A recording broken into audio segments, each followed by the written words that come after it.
పరిశుద్ధ నామానికి మహిమ కలుగును గాక. స్తోత్రం చెల్లిద్దాం. హల్లెలూయా. మంచిది. కృప కలిగిన పరిశుద్ధ ప్రభువు తన విశేషమైన అపారమైన అత్యున్నతమైన ప్రేమ చేత మనలను, మన కుటుంబాలను, ప్రాముఖ్యంగా ఈ ప్రత్యేక దినం కూడికను ఏర్పాటు చేసుకున్నటువంటి సహోదరి ఝాన్సీని బట్టి, దినేష్ని బట్టి, వారికి ఇచ్చిన కుమారులను బట్టి ప్రభువును స్తుతిస్తూ వారికి ప్రేమపూర్వక వందనాలు తెలియజేస్తూ ఉన్నాను. కూడికలో పాలు పొందిన శాలేము సంఘ పెద్దలకి, శాలేము టీం సభ్యులకు, చేరి కూడి వచ్చిన విశ్వాసులైన మీ అందరికీ వందనాలండి. మంచిది. దేవుడు మిమ్మల్ని, మీ కుటుంబాన్ని, ఈ కుటుంబాన్ని దీవించునుగాక. స్తోత్రం చెప్పండి. మంచిది. కొద్ది నిమిషాలు దేవుని వాక్యాన్ని ధ్యానించి కుటుంబం కొరకు మనం ప్రార్థన చేద్దాం. మనం ధ్యానం చేస్తున్నటువంటి అంశము ఈ పూట కూడా ధ్యానం చేసి ముగిద్దాం. ఇర్మియా ప్రవక్త వ్రాసినటువంటి పుస్తకంలో 4వ అధ్యాయము 4వ వచన భాగాన్ని చదువుకుందాం.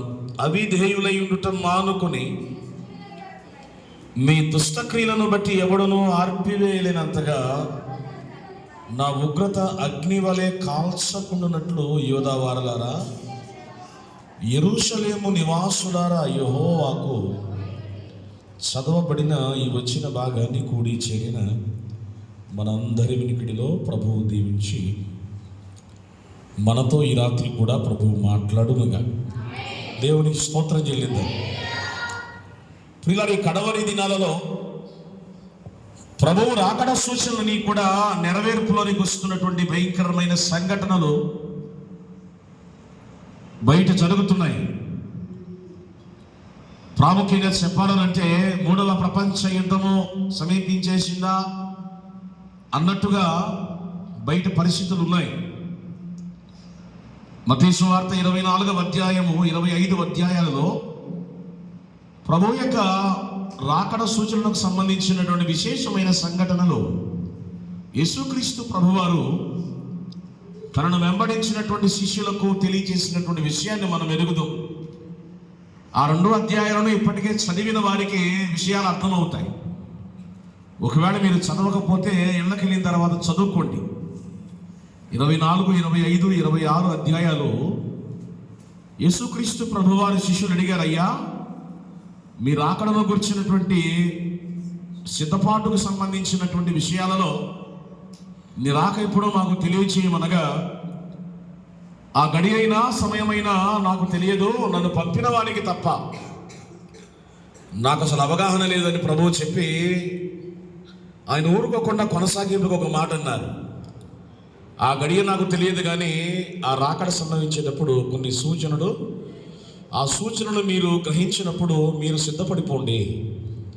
ఇక నేను రాబోతున్న విషయాన్ని మీరు అవగతం చేసుకొని మీ ఆధ్యాత్మిక భక్తి జీవితంలో పరిపూర్ణత వైపు అడుగులు వేస్తున్నటువంటి మీరు ఒకవేళ తూలినా, తప్పడడుగులు వేసినా, తడబడినా, జారినా, పడిపోయినా మిమ్మల్ని మీరు క్రమపరుచుకోండి అని ప్రభువారు హెచ్చరికగా సూచనల గురించి మాట్లాడారు. కాబట్టి ఇంచుమించుగా అవే సూచనలన్నీ కూడా నెరవేరిపోతున్నాయనేటువంటి భావనని మనం వచ్చేయచ్చు. అంటే ఏ విధంగా అయితే ప్రకటన గ్రంథంలో ఇదిగా వచ్చుచున్నవాడు ఆలస్యము చేయక త్వరగా వచ్చును అని చెప్పబడిందో, ప్రభు అయిన యేసు త్వరగా రమ్ము అన్న మాట చాలా దగ్గరలో ఉంది. Is very near to us. ఆయన చాలా సమీపముగా మనకు వచ్చేస్తూ ఉన్నాడు. కాబట్టి కడవరి దినాలలో ఈ విధముగా సహవాసంలో కూడుకోవటం ప్రభు మనకిచ్చినటువంటి గొప్ప కృప. స్తోత్రం చెప్పండి కదా.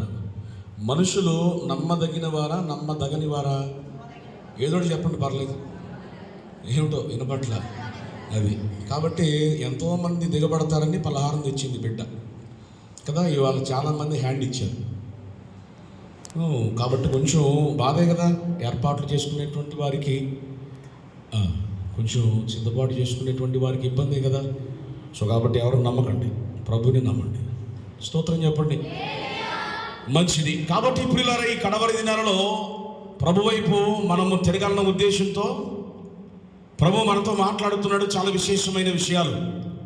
దానిలో ప్రాముఖ్యంగా ప్రవక్త ఇర్మియా ప్రవచించినటువంటి ఆ ప్రవచన వాక్కును మనం తీసుకుందాం. విమోచించబడ్డాం, శుద్ధీకరించబడ్డాం, రక్తములో కడగబడ్డాం. కాబట్టి ఇదిగో ఒకసారి మీరు దగ్గరగా వచ్చారు, కానీ మీ ప్రవర్తనను బట్టి, నడవడికను బట్టి మీరు మరలా వెనకబడిపోయారు, జారిపోయారు.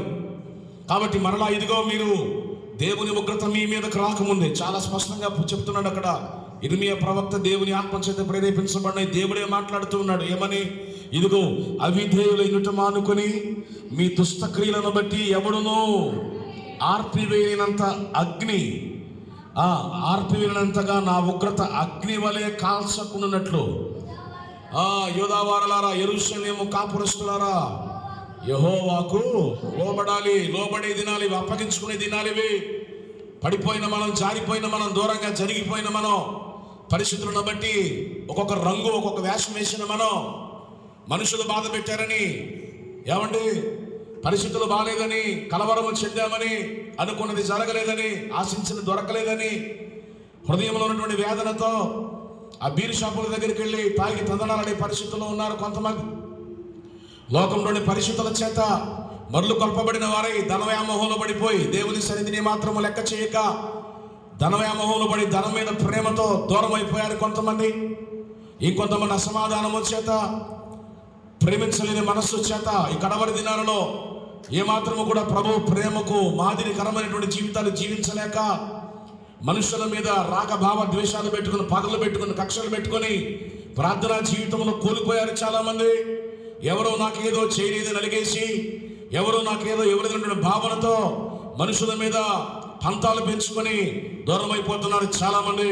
కాబట్టి రాత్రి దేవుడు మాట్లాడుతున్నాడు. ఇదిగో మనుషుల వైపు చూడబాక, పోషించింది ఆయన, ప్రేమించింది ఆయన, విమోచించింది ఆయన, ఇప్పటిదాకా ఈ స్థాయి, ఈ సామర్థ్యం ఇచ్చింది ఆయన, కృప చూపింది ఆయన.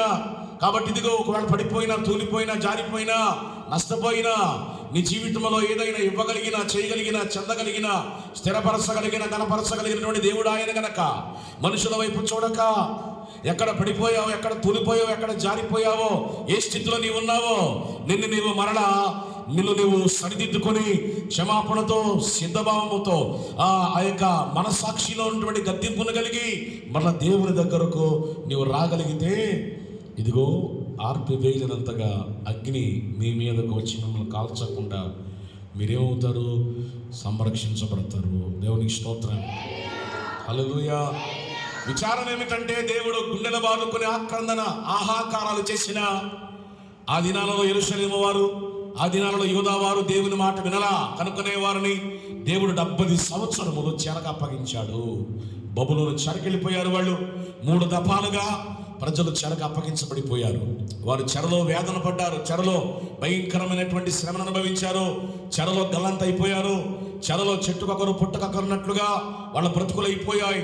కాబట్టి ఈ పూట దేవుడు మనతో మాట్లాడుతున్నాడు. వాళ్ళ బ్రతుకుల మాదిరి మనము చెదరు కట్టబడిపోకుండా, మనము వేదనకు అప్పగింపబడిపోకుండా, మన పరిస్థితులు తారుమారవ్వకుండా, ఆ ఉగ్రత, ఆ కీడు, ఆ నాశనం, ఆ తెగులు మన మీదకు రాకముందే మనము దేవుని మాట విని లోబడి దేవునికి విధేయులమైతే దేవుడు మన జీవితాలలో రావాల్సిన కీడును ఆపుతాడు, జరగాల్సిన మేళ్లను దేవుడు జరిగిస్తాడు.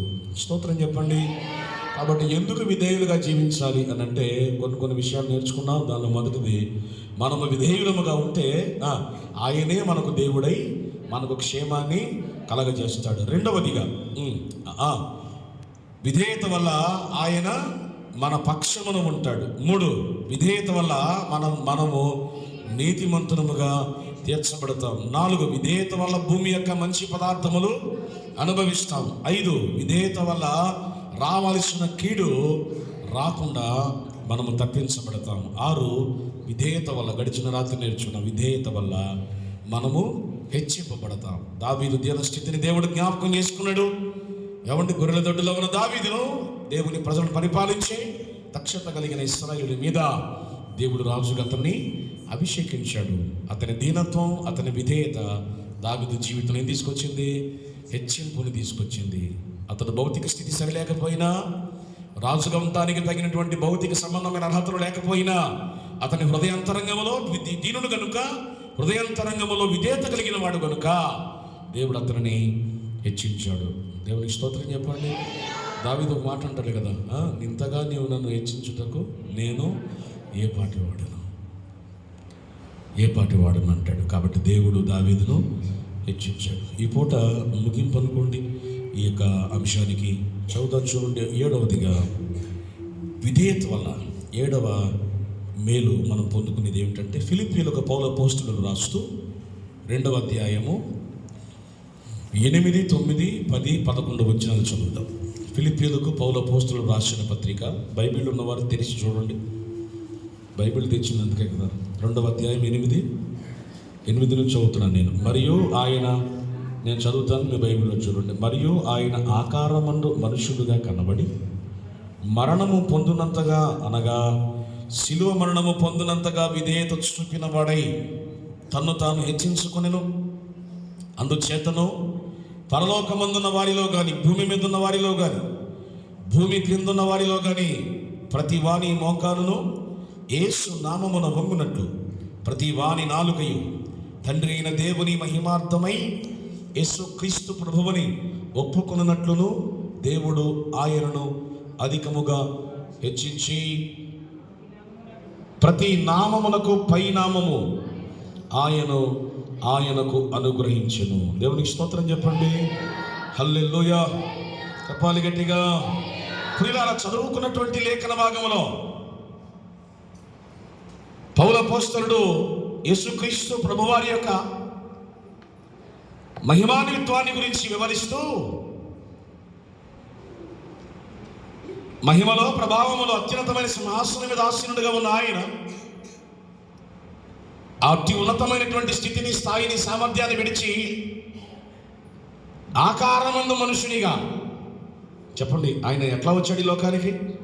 ఆకారమందు మనుష్యుని వలె కనబడి మరణము పొందినంతగా, ఏ మరణం అదే? శిలువ మరణము పొందినంతగా విధేయత చూపిన వాడై, ఆ మాట అండర్లైన్ చేసుకోండి. అనగా శిలువ మరణము పొందినంతగా విధేయత చూపిన వాడై తన్ను తాను తగ్గించుకొనెను. అందుచేత పరలోకమందున్న వారిలో కానీ, భూమి మీదున్న వారిలో కానీ, భూమి క్రిందున్న వారిలో కానీ ప్రతి వాని మోకాలు యేసు నామమున వంగాలి. దేవునికి స్తోత్రం. అంటే ప్రభువారి యొక్క విధేయత, దేని కొరకు ఆయన విధేయత కలిగి లోకానికి వచ్చాడు? ఆయన ఈ లోకానికి రావడానికి గల ప్రధానమైన ప్రాముఖ్యమైన భూమిక విశేషత ఏమిటి? ఇంతకాలం మనం అంశాన్ని ధ్యానం చేశాం కదా. మీ అభిప్రాయం చెప్పండి. ఎందుకు వచ్చాడు ఈ లోకానికి? ఒక మాటలో చెప్పాలంటే, ఏదైనా వనములో మానవులమైన మనము చేసిన పాపమును బట్టి ఏ సహవాసాన్ని కోల్పోయామో, ఏ సన్నిధిని కోల్పోయామో, ఏ మహిమను కోల్పోయామో, ఏమండి, ఏ ఉన్నతమైనటువంటి ఆ పరలోకపు స్థితిని కోల్పోయామో, మనము కోల్పోయిన దానిని తిరిగి ఇవ్వడానికి ఆయన విధేయుడిగా ఈ లోకానికి వచ్చాడు. దేవునికి స్తోత్రం. చాలా విశేషమైనటువంటి థియాలజికల్ వర్డ్స్ దానిలో ఉన్నాయి.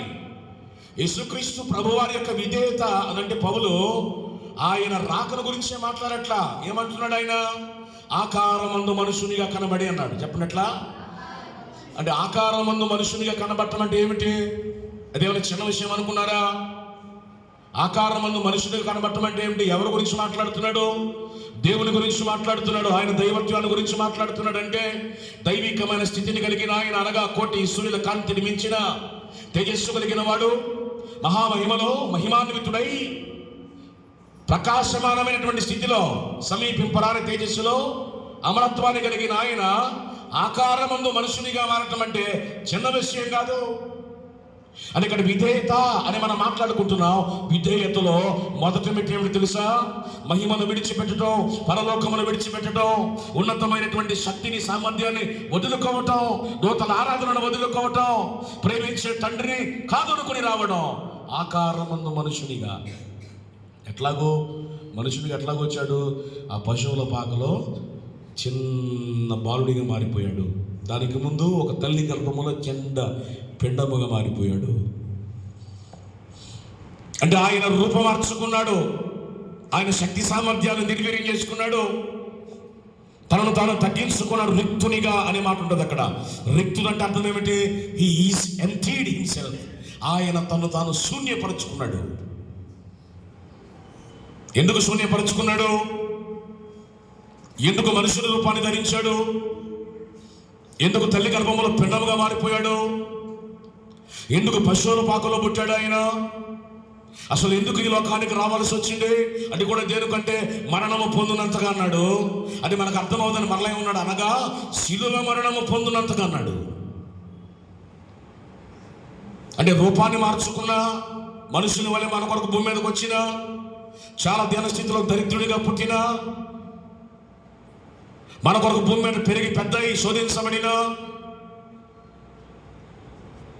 మన కొరకు తెలిసి తెలిసి తెలిసి తెలిసి అవమానానికి, నిందకు, చేత్కారానికి, చేవాట్లకు, భయంకరమైనటువంటి మరణ శిక్షకు అప్పగించబడిపోయిన, నాగటి చాళ్ళబడి వీపు దున్నబడిపోయిన, రక్తము ధారాపాతంగా ఏరలై పారుతూ ఉన్న, గొర్రె బొచ్చు కత్తిరించు అని ఎదుటి ఏ విధముగా అయితే మౌనముగా ఉంటుందో అట్లాగూ తను తాను మౌనం చేసుకున్నటువంటి స్థితి. దేనికోసం? ఆ విధేయత వల్ల మనకేమొస్తుంది చెప్పరండి? పరలోకం. అనండి గట్టిగా. ఎవరి విధేయత? యేసుక్రీస్తు ప్రభువారి యొక్క విధేయత. చెప్పండి. మనలను నిత్య మరణమనబడినటువంటి పాతాళమును దాటించి నిత్య జీవం అనబడిన పరలోకానికి తీసుకెళ్ళడానికి మార్గమైపోయాడు ఆయన.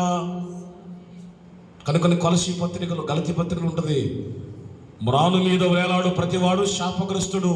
మ్రాను మీద వేలాడు ప్రతివాడు.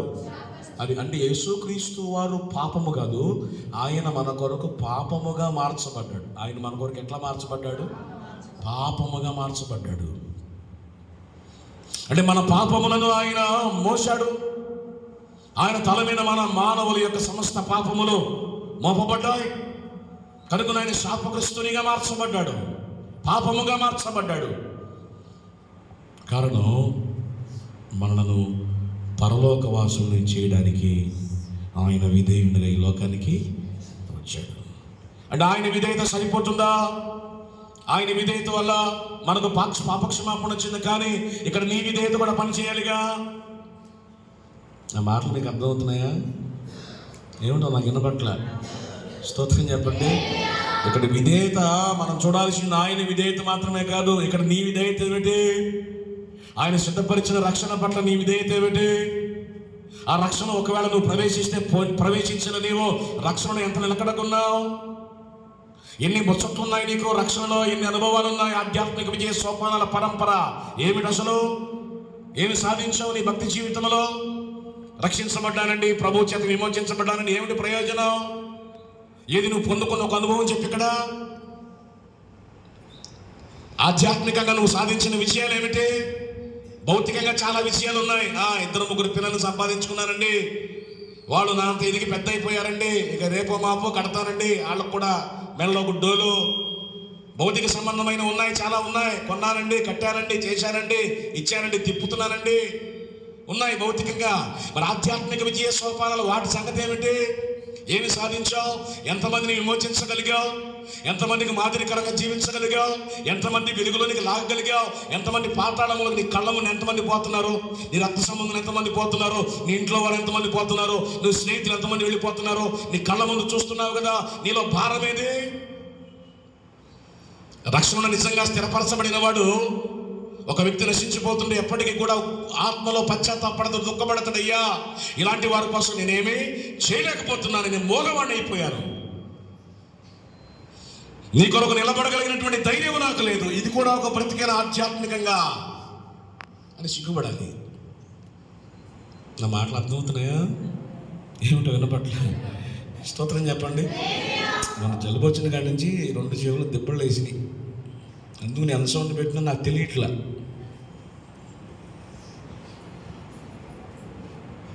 కాబట్టి పిల్లరా, ఇక్కడ విధేయత అంటే ప్రభువు చూపిన విధేయత మాత్రమే కాదు. నీ విధేయత ఏమిటి? పరలోకం చేరడానికి ప్రభు ఇచ్చినటువంటి రక్షణలో ఎంత లోతులోనికి మనం రాగలిగాం, ఎంత బలమైన విశ్వాసులు, ఎంత బలంగా ఉండగలుగుతున్నావు. పరిస్థితుల చేత కదిలించబడిపోయే విశ్వాసం అనేది, శ్రమల చేత, శోధన అనే వలయం చేత చిక్కబడిపోయిన పరిస్థితుల్లో నిలకడగా లేని భక్తి అనేది బలహీనతకో, రోగానికో, ఆర్థిక ఇబ్బందికో, వచ్చేటువంటి అవమానానికో, నిందకో జారిపోయే పరిస్థితిలో ఉన్నావా నీవు? వాటన్నిటి అధిగమించాల్సిన పరిస్థితి ఉంది కదా. ఇవన్నీ కూడా సహజంగా మనం ఎదుర్కొనే పరిస్థితులే. కానీ రాబోయేటువంటి దినాల్లో క్రీస్తును ప్రభువుగా స్వీకరించినందుకు లోకం మన మీద దాడి చేయబోయే రోజులు కూడా రాబోతున్నాయి. నీ విశ్వాసం పరీక్షించబడే రోజులు రాబోతున్నాయి. నీ మీద నిందలు మోపబడేటువంటి రోజులు రాబోతున్నాయి. నీకు వచ్చే పథకాలు క్యాన్సిల్ చేసే రోజులు రాకపోతున్నాయి. నిన్ను ఎండగట్టే రోజులు రాకపోతున్నాయి. రోడ్డు మీదకి లాగే పరిస్థితులు రాబోతున్నాయి. నీకున్న సర్టిఫికెట్లు క్యాన్సిల్ చేసి రాబోతున్నాయి. ఒకవేళ ఆ పరిస్థితులు వస్తే నిలబడగలుగుతావా? ఆలోచన చేయండి ఒకసారి ఈ పూట. ఎందుకనంటే ప్రభువారు మన కొరకు సిద్ధపరిచింది చిన్న విషయం కాదు. ఇప్పటికే అద్భుతమైన రక్షణ కార్యాన్ని మన కొరకు చేసేసాడు. ఈ రక్షణ ద్వారా విమోచించబడిన మనపోయిన మనందరికీ కూడా పరలోకం ఈజ్ బీయింగ్ ప్రిపేర్డ్. పరలోకం సిద్ధపరచబడిపోతుంది.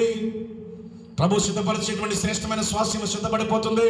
దానిలోకి వెళ్ళడానికి ఇప్పటి వరకు నువ్వు పడిన శ్రమ, నువ్వు పడిన ప్రయాస చాలదు, నీ కన్నీరు చాలదు. దేవునికి స్తోత్రం. సాధారణంగా ఒక 10-15 వేల రూపాయల జాబ్ పొందుకోవాలంటేనే 1,90,000 రూల్స్ పెడుతున్నాడు. అర్హతలు చూస్తున్నాడు, క్వాలిఫికేషన్ చూస్తాడు, మన ఫిజికల్ అపియరెన్స్ చూస్తాడు, మన లాంగ్వేజ్ చూస్తాడు, మన కాంప్లెక్స్ చూస్తాడు. కొన్ని జాబ్లకు రంగు కూడా చూస్తారు. నేను నిజంగా చెప్పేది జోక్ కాదు. ఇప్పుడు ఎయిర్ హోస్టెస్ జాబ్ చేయాలనుకోండి. అంటే ఎయిర్ ప్లేన్లో ఎయిర్ హోస్టెస్ అంటే నేను ఎయిర్ హోస్టెస్ చేస్తానంటే ఎందుకు ఇంతలా ఉన్నావు నువ్వు పనికిరావు, నన్ను ఇన్స్ట్రక్ట్ చేయాలి, నీ రంగు కూడా తెల్లలో ఉండాలి అంటే కొన్ని జాబులకి అన్నీ చూస్తారు. స్తోత్రం చెప్పండి. అంటే భూమి మీద మనం సంపాదించేటువంటి కాసులకి చాలా వ్యవహారాలు ఉన్నాయి. మన పరలోకం పొందుకోవడానికి ఇదేమో అంత ఫ్రీ అనుకున్నారండి. దేవునికి స్తోత్రం చెప్పండి. కాబట్టి పిల్లలు ఈ పూట దేవుడు మనతో మాట్లాడుతున్న మాట 7వ విషయం ఏంటంటే విధేయత వల్ల పరలోక రాజ్యం కలుగుతుందట. ఏం కలుగుతుంది? పరలోక రాజ్యం.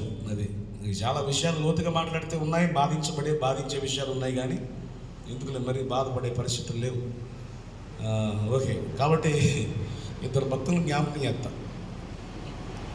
బైబిల్ గ్రంథంలో హెబ్రీయులకు రాసిన పత్రిక ఒకసారి చదువుతారా? 11వ అధ్యాయం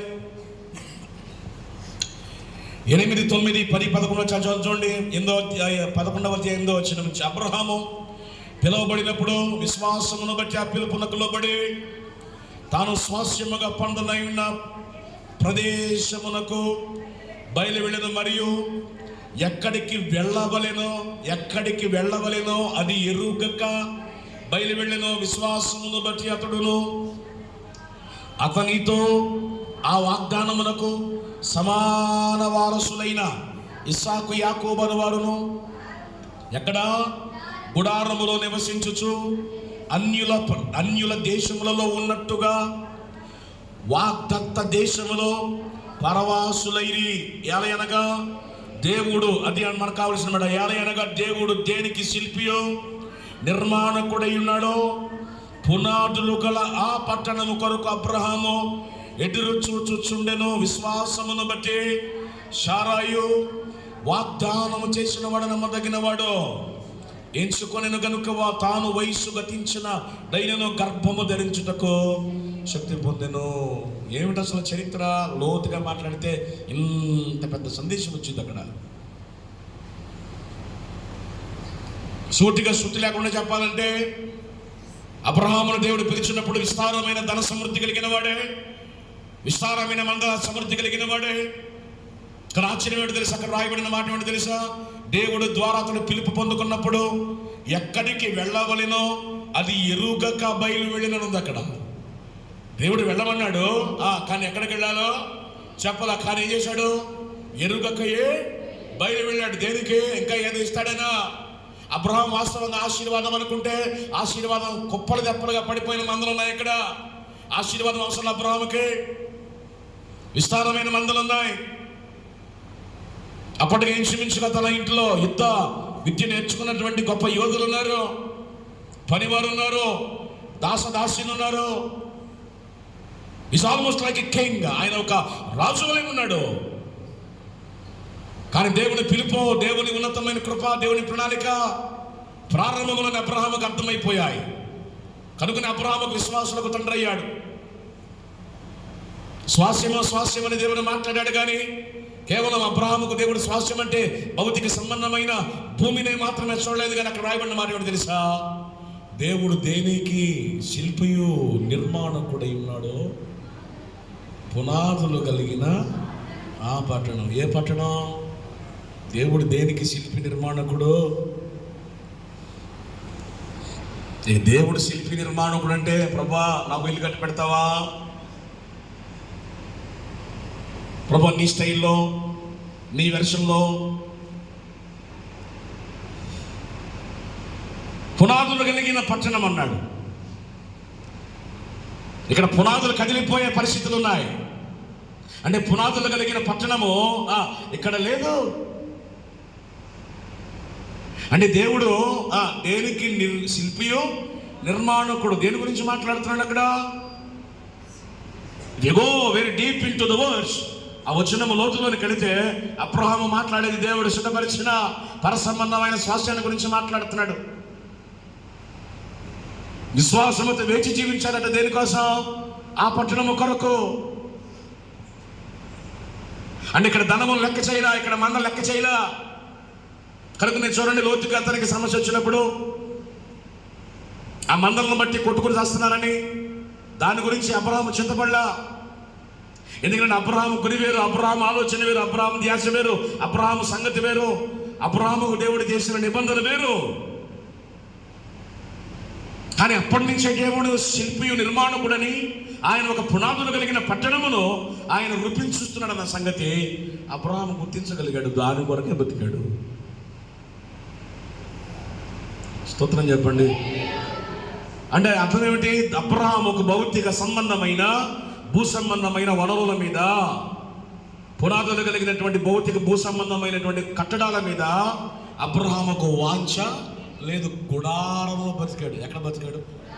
అబ్రహాముకు కొంప కట్టుకునే రేంజ్ లేదా? ఆ స్థాయి సామర్థ్యం లేదా? ఒక రాజ్యమునే కట్టగలడు. కానీ దేనిలో బతికాడు? దీనస్థితి, తగ్గింపు స్థితి. గుడారంలో బతికాడని దేవుడు మాట్లాడటం మానేశాడా? ఒకసారి మన దేన స్థితిని బట్టి చాలా మంది సిగ్గుపడే వాళ్ళు చాలా మంది ఉన్నారు. నీ సామర్థ్యాన్ని బట్టి ప్రస్తుతానికి నువ్వు అట్లా ఉన్నావు. అది మాత్రాన గుడారం దగ్గరికి దేవుడు రాలేదా? ఇంకా చెప్పాలంటే గుడారం దగ్గరే రోజు వచ్చాడు. లోతు పోయాడు. ఎక్కడికి? సొదొమకి. అక్కడ శ్రేష్టమైన కొంపలు ఉన్నాయి. అక్కడ దేవుడు ఉన్నాడా? మాట్లాడదండి. అది గుడారములో గర్వం ఉండదు, గుడారములో అహంకారం ఉండదు. గుడారవాసులు చాలా సౌమ్యంగా, సామాన్యంగా ఉంటారు. గుడారవాసి దీనుడు. గుడారవాసులు ఏమండి చాలా జోయల్గా ఉంటారు, ఫ్రెండ్లీగా ఉంటారు, అహంకారులు కారున్నట్టుగా. గుడారములో ఉన్నాడని దేవుడు ఏమి తక్కువ చేయాలి అబ్రహామును. గుడారములో ఉన్నాడు కనుక నేను fact everyday they met each other. వారిద్దరూ కలుసుకున్నారు. నేను చెప్పండి, మీరు ఇప్పుడు గుడారం ముఖ్యమా, దేవునితో కలయిక ముఖ్యమా? ఏమిటో వినబట్ల భక్తులారా. ఏది ఇంపార్టెంట్ అంటారు? అంటే ఆ పూటకి అబ్రహాము రొట్టె తిన్నాడో, పప్పు తిన్నాడో, లేకపోతే కక్క తిన్నాడో మనకు తెలియదు. తిండి ముఖ్యం అంటారా, దేవుడు కలయిక ముఖ్యం అంటారా? ఏమిటో వినపట్లేదండి. బంగారు దగ్గర తెచ్చాడా, లేకపోతే బొస్సు షాప్ తెచ్చాడా, లేదా కేజీ ఆట మాసం తెచ్చాడా అంటారా, లేకపోతే అయ్యి అంటారా ఇంపార్టెంట్, లేకపోతే దేవుడితో మీటింగ్ ఇంపార్టెంట్ అంటారా? స్తోత్రం చెప్పండి. అది అక్కడ పాయింట్ ఏమిటంటే దేవుడు వచ్చాడా లేదా, వారిద్దరూ కలుసుకున్నారా లేదా, వారిద్దరూ మాట్లాడుకున్నారా లేదా, దేవుడు భరోసా ఇచ్చాడా లేదా, దేవుడు వాగ్దానం ఇచ్చాడా లేదా, అబ్రహాము కూడా గుడారంలో నుంచి బయటకు వచ్చి బలిపీఠం కట్టాడు లేదా, సాష్టాంగ పడ్డాడా లేదా, సహవాసం చేశాడా లేదా, చేతులెత్తి దేవునికి కృతజ్ఞతలు చెప్పాడా లేదా? అది పాయింట్ అక్కడ.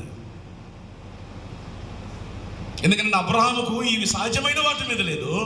అబ్రహాం ఆలోచన వేరు అసలు. దేవుడు దేనికి శిల్పి నిర్మాణకుడు ఉన్నాడో ఆ పునాదులు కలిగిన పట్టణము కొరకు అబ్రహాము వేచి జీవించాడు.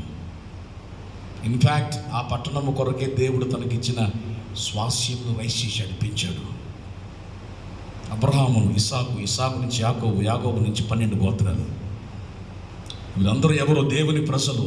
ఎక్కడికి వెళ్తారు వీళ్ళు? భూమి మీద దేవుడు వాళ్ళకి ఇచ్చిన స్వాస్యం మాత్రమే కాదు, ఇదిగో దేవుడు ఒక స్వాస్యమును సిద్ధపరిచాడు. కట్ చేసి ముందుకెళితే ఆ బీదలాజరు, ఆ ధనవంతుడి స్టోరీలో బీదలాజరు చనిపోయి అబ్రహాము రొమ్మున అని అర్థం ఏమిటి? అసలు స్టార్టింగ్ పరలోకంలో ఎవరు కనపడుతున్నారు మనకి? పరలోకంలో కెరూబులు, సెరాపులు, అది ఆ టాపిక్ లేదు అక్కడ. ఏముంది అక్కడ? అబ్రహాము రొమ్మున ఆనుకుని. అంటే పరలోకంలో ఫస్ట్ ఎవరు కనపడతాడు? అది కారణం ఏమిటి? భూమి మీద బతికినంతగానో విధేయతతో విస్తారమైన మిగుల సమృద్ధున్న పెట్టేకి పోల పిచ్చి పిచ్చి గంతులు వచ్చింది లైల, గర్వంతో అహంకారంతో గంతులేలా దీనుడుగా బతికాడు, మాదిరికరంగా బ్రతికాడు. స్తోత్రం చెప్పండి. ఇంకా ఆ మాట పోతే తల్లిగారు కొంచెం స్పీడు. తల్లిగారు అంటే ఎవరు? శారా మమ్మీ స్పీడు, కానీ అబ్రహాం డాడీ స్పీడ్ కాదు. కొన్నిసార్లు శారమ్మ ఆడితే నోరు మూసేశాడు అబ్రహాం గారు. ఎందుకనంటే నేను కూడా ఆవిడ మాట్లాడిందని నేను మాట్లాడితే ఇది చాలా దూరం వెళ్తుంది అని సైలెంట్ అయిపోయాడు. కొన్ని సైలెన్స్ వైలెన్స్ కట్ట. స్తోత్రం చెప్పండి. ఏమిటో వినపట్ల లేదు అంటే చాలా చాలా తగ్గింపు, దీనత్వం, విధేయతలు అన్నీ ఉంటాయి. ఆమెను చెప్పండి ఏది. సో కాబట్టి అబ్రహాము విధేయత, అబ్రహాము సిద్ధపరిచిన, అబ్రహాము ఆశపడిన ఆ శ్రేష్టమైన స్వాస్యంలో అబ్రహాము ప్రవేశించాడు. అబ్రహాం పేరు వినబడుతుంది ఇక్కడ పరలోకంలో. స్తోత్రం చెప్తారా? ఇక పౌలు గారి దగ్గరికి వస్తే 2 తిమోతి పత్రికలో 4వ అధ్యాయంలో 7-8 వచనాలు అంటాడు, మంచి పోరాటము పోరాడి తిని, నా పరువు కడముట్టించి తిని, విశ్వాసం కాపాడుకున్నాను. ఇక మీదట నాకు కిరీటం అని అన్నాడు.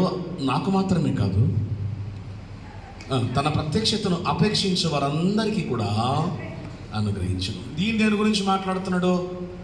ఎవరు పౌలు? ఒక పరసయుడు. ఎవరి పౌలు? రోమ పౌరసత్వం కలిగిన వాడు. ఎవరి పౌలు? సన్నిహితుని సభలో సభికుడు.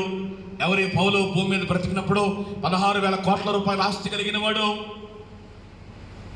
ఎవరి పౌలు? ఉన్నతమైన అధికారం కలిగిన వాడు. భౌతిక భూ సంబంధమైన జీవితంలో అతనికి చాలా ఆధిపత్యము, ఆధిక్యతలు ఉన్నాయి. కానీ ఆ దమస్కు మార్గమున దేవుని చేత పట్టబడిన, విమోచించబడిన ఆ ప్రత్యేకమైన విశేషమైన దినాన్న అతనిని తాగిన వెలుగు అతని కరుణకున్న పొరలే కాదు, అతనికున్న భౌతిక భూ సంబంధమైన ఆధిక్యతలన్నీ కూడా రాలిపోయినాయి. ఆదరణ నుంచి ప్రభు కొరకే బ్రతికాడు. క్రీస్తు ప్రేమకు సాక్షిగా మారిపోయాడు. అతను పడిన శ్రమలు, అతను తిన దెబ్బలు, అతను పొందిన అవమానం, ఈవెన్ యేసుక్రీస్తు ప్రభు వారికి మించిన వేదన పౌలు తన జీవితంలో అనుభవించాడు. పత్రికలు రాసిన, సంఘాలకు రాసిన, వ్యక్తులకు రాసిన, సాధ్యమైనంత వరకు దేని గురించి మాట్లాడుతున్నాడు అంటే రక్షణ గురించి, పరిశుద్ధ జీవితాన్ని గురించి, క్రమమైన బోధనల గురించి, రాబోతున్నటువంటి రాజ్యాన్ని గురించి, రెండవ రాకడ గురించి, పరలోకము గురించి, సింహాసనము గురించి, కిరీటాల గురించి, పొందబోయే ఘనతల గురించే వ్రాశాడు. స్తోత్రం చెప్పండి. అంటే అర్థం ఏమిటి? ఈ భౌతికంగా ఈ లోకంలో పౌలు 16,000 కోట్లు అంటే మామూలు విషయమా? ఏమిటో ఒక 2-3 లక్షలు వెనకడేసరికి మన రెప్పలు లేవు, మాటలు మారిపోతాయి. 16,000 కోట్లు అంటే సాధారణంగా మన దగ్గర ఉన్నది ఎప్పుడు మనం బయటెట్టడం లేదు. అది సంగతి ఏముంది? ఒకవేళ ఎవరిని అడిగినా నాయి కాదులే, ఎవరే ఉన్నాయి పిత్త, దుర్మార్గం అది. స్తోత్రం చెప్పండి. చెప్పం, మనం అసలు విషయం బయట పెట్టం. అది వ్యక్తిగతంలే, పెట్టకపోవడం కూడా మంచిదిలే. ఎందుకంటే పరిస్థితి బాగాలేదు. చెప్పుకోనగా మనుషులు నమ్మదగిన వాళ్ళు కాదు, ముంచేసేవాళ్ళే. కానీ పౌలు భౌతికంగా లాభాలున్నా వద్దనుకున్నాడు. దేనికోసం బతికావు? ఏంటి నాన్న అంటే, పళ్ళలో కిరీటం అన్నాడు. నా విశ్వాసం నేను అది విశ్వాసం కాపాడుకోవాలి. దేన్ని కాపాడుకోవాలి? అది రక్షణను కాపాడుకోవాలి. 2 పరిశుద్ధతను కాపాడుకోవాలి. 3 విశ్వాసాన్ని కాపాడుకోవాలి. సహవాసాన్ని కాపాడుకోవాలి. ప్రార్థనా జీవితాన్ని కాపాడుకోవాలి. ఏమండి? మంచి కార్యాలు చేసే మనసును కాపాడుకోవాలి. మరి ఎన్ని కాపాడుకున్నామా? మనం ఏం కాపాడుతున్నాం? మనల్ని కాపాడే వేరే ఉంది. మూటను కాపాడుతున్నాం, మాటను కాపాడట్లా. స్తోత్రం చెప్పండి కదా. విశ్వాసాన్ని కాపాడుకున్నా, ఇక నేను గురి ఎద్దుకు, నాకు ఒక బహుమానం, నా కిరీటం ఉంది, నా పరుగు నేను కనముట్టించాను. Is very satisfied. ఎప్పుడు మాటలో తెలుసు అవి? తెల్లారితే తలకాయ తీసేస్తారు. తెల్లారితే ఏం చేస్తారు? తలకాయ తీసేస్తారు. అంటే చావబోతున్నాను అని తెలిసి కూడా ఏమంటున్నాడు? చావుకు భయపడ్డా? రాబోయే నిత్య జీవానికి సంతోషపడుతున్నాడా? అందుకేమన్నాడు? బ్రతుకుట క్రీస్తు కొరకే, చావైతే భౌతికంగా ఈ లోకంలో ఉన్నంతకాలం శ్రమలు, శోధనలు, అవమానాలు ఎందులో తప్ప, కానీ వీటిని దాటుకు వెళితే విశేషమైన కృప ఉంది అన్న విషయాన్ని జ్ఞాపకం చేస్తున్నాడు. అందుకని ఒక మాట అన్నాడు, ఏముంది? శరీరానుసారులు శరీర సంబంధమైన విషయాల మీద మనసు పెడతారు, ఆత్మానుసారులు మీరందరూ ఆత్మానుసారులు. స్తోత్రం చెప్పండి.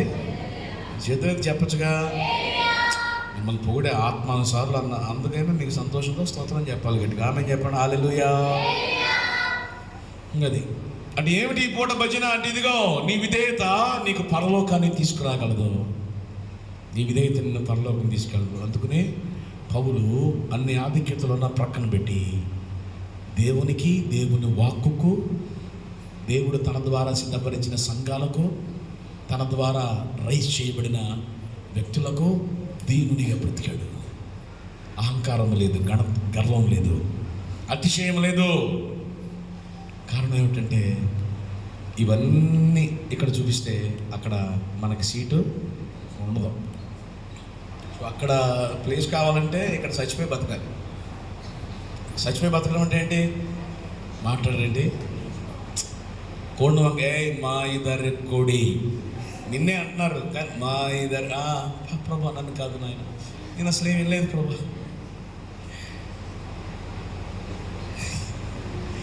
అన్నీ విన్నట్టు చూసినా ప్రభా నన్ను కాదు, ప్రభా నన్ను కాదు. పౌలు అట్లా జీవించాడు. తను కొట్టిన వారి మీద, అవమానించిన వారి మీద పగతో ఉన్నాడా? హలో, వాళ్ళ రక్షణ కొరకు ప్రార్థన చేశాడు. కాబట్టి ఏమంటున్నాడు? మంచి పోరాటము.